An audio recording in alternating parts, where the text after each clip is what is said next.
Vamos a cortar una seda espolinada y hemos elegido para el patrón un modelo siglo XVIII muy tradicional, muy sobrio, muy elegante, muy bonito. Una vez que tenemos las medidas de la clienta, vamos a cortar las caídas de la falda.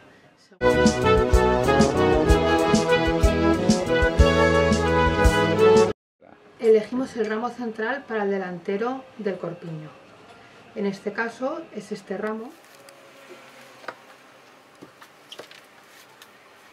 Estas son las piezas que componen un corpiño.